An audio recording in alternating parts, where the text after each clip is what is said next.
Buen día, Martín, gusto de saludarte.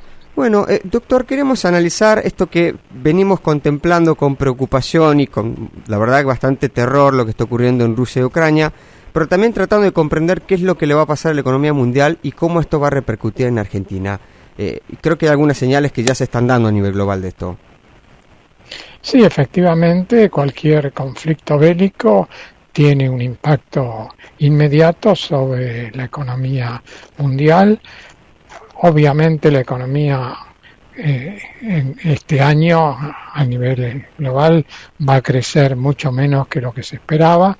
El pronóstico del fondo era un crecimiento del 4,4%. Bueno, eso seguramente se va a tener que revisar a la baja, especialmente porque todo un continente como es Europa va a sufrir los efectos de la guerra y por lo tanto va a tener un escaso crecimiento o incluso crecimiento negativo. Esto además va a repercutir sobre el comercio internacional. Vamos a tener menor nivel de importaciones y exportaciones a nivel internacional y después tenemos algunos impactos sectoriales importantes. Por un lado, en el mercado de materias primas, donde ya aumentos importantes con cereales chinos. Vamos a tratar de acomodar la comunicación, Víctor. Víctor, estamos teniendo un problema para recibirlo. No sé si usted nos escucha bien a nosotros. Sí, de todas maneras ya le pasé a la producción un teléfono directo que por ahí es más fácil de conectarse. Bien, ahora sí lo estamos escuchando bien. Justamente nos estaba analizando, nos diagramaba el impacto que va a tener esto, por supuesto, en la economía global. Queremos traerlo a la República Argentina. Esto que está pasando y las sanciones que le están imponiendo a Rusia, ¿cómo nos puede perjudicar a nosotros teniendo en cuenta de que, por ejemplo, en Tucumán exporta el 30% de sus limones a la Federación Rusa?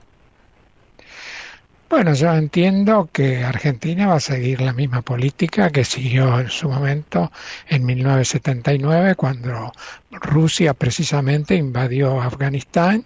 Los países occidentales impusieron un bloqueo y Argentina no adhirió a ese bloqueo, y eso le permitió de alguna manera obtener beneficios porque siguió comerciando con Rusia y con el resto del mundo al margen del mencionado bloqueo. Por lo tanto, en este sentido, creo que no me parece que esto pueda tener impacto. Y por otro lado, sí vamos a tener probablemente algún beneficio en el sentido de que vamos a poder vender nuestros productos de exportación tradicional, los de la pampa húmeda, con precios más elevados.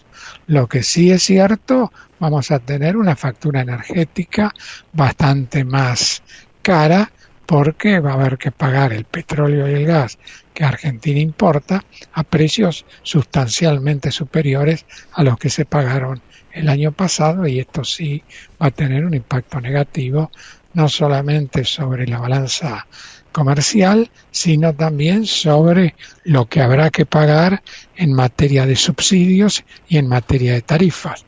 O sea, los precios creo que van a estar muy por arriba de los que se esperaban, y por lo tanto esto va a generar o bien que tengan que aumentar las tarifas o bien que aumenten los subsidios energéticos, o digamos que se divida esto en parte en tarifa y parte en subsidio. Claro. Ahora, en el marco de esta negociación que prácticamente estaría cerrada con el fondo, ¿incrementar los subsidios para mantener las tarifas es una opción para el gobierno? Bueno, por eso creo que este tema todavía no termina de cerrarse con el fondo, precisamente porque ahí, cuando parecía haber un acuerdo de un aumento del 40% de las tarifas, irrumpió el conflicto bélico y ahora los números seguramente son diferentes. O sea, ahí creo que lo que va a haber que buscar es un mecanismo de revisión periódica, porque nadie puede saber cuáles van a ser los precios del gas y el petróleo de acá a 3 meses, a 6 meses. Pero bueno, el acuerdo con el fondo lo que prevé es una misión del fondo para revisar el cumplimiento. Quizás se podría agregar una cláusula de que cada revisión se revise en particular el tema del impacto del precio de los productos energéticos sobre dicho acuerdo. Ahora, pareciera que Rusia está corriendo una carrera contra el tiempo, ¿no? Ver cómo de alguna manera evita quedar asfixiado por el bloqueo económico y financiero, pero por otro lado también enfrentando el frente bélico, ¿no? Pareciera ver qué es lo que llega primero, si logra desmilitarizar Ucrania primero o si lo asfixian lo que es la economía global. Si se extiende demasiado este conflicto bélico, eso seguramente va a traer consecuencias catastróficas para la economía. Bueno, digamos, va a tener consecuencias. La magnitud es difícil porque de prever, porque no sabemos qué va a involucrar una profundización o una extensión del conflicto. Depende, en definitiva, cuántos países van a terminar involucrados, si el escenario de la guerra se va a limitar a Ucrania, etcétera, etcétera. Hay muchas incógnitas. Lo que sí es cierto es que, digamos, bloqueo que se impone desde el punto de vista económico y financiero sobre Rusia, lo que de alguna manera puede hacer es que Rusia vuelva al esquema económico que imperó durante la época de la Unión Soviética, en la cual, digamos, Rusia y los países satélites, digamos, de alguna manera vivían bastante aislados del comercio internacional. Por lo tanto, creo que por lo menos para ellos no es una novedad tener que vivir aislado del mundo financiero y comercial internacional, porque en última instancia lo que haría sería volver al manual que rigió hasta 1989. Claro, ahora sabemos cómo terminó esa historia. ¿Tiene condiciones y recursos para hacerlo ahora la Federación Rusa? Y en el corto plazo sí, porque siempre, digamos, la invocación al patriotismo permite, por lo menos en un primer momento, galvanizar a la opinión pública.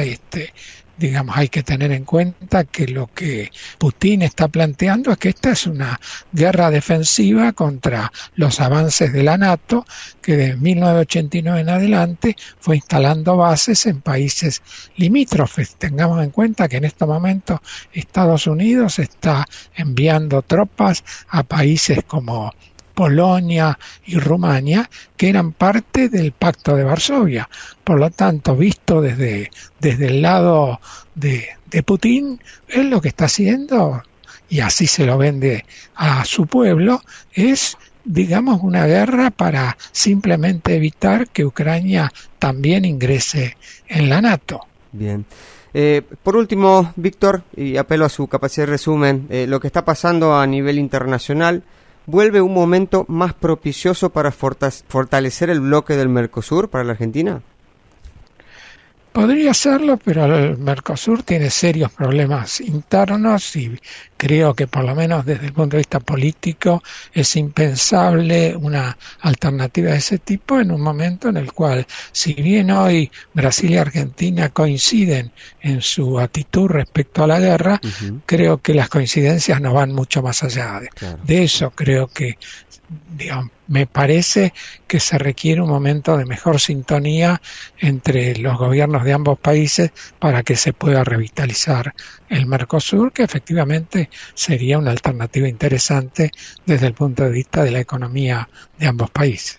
Bien, doctor, muy amable por su tiempo, muchísimas gracias por este contacto. No, al contrario, gracias por llamar. Que tenga un buen día. Hablamos con el doctor Víctor Becker, director del Centro de Estudios de la Nueva Economía de la Universidad de Belgrano.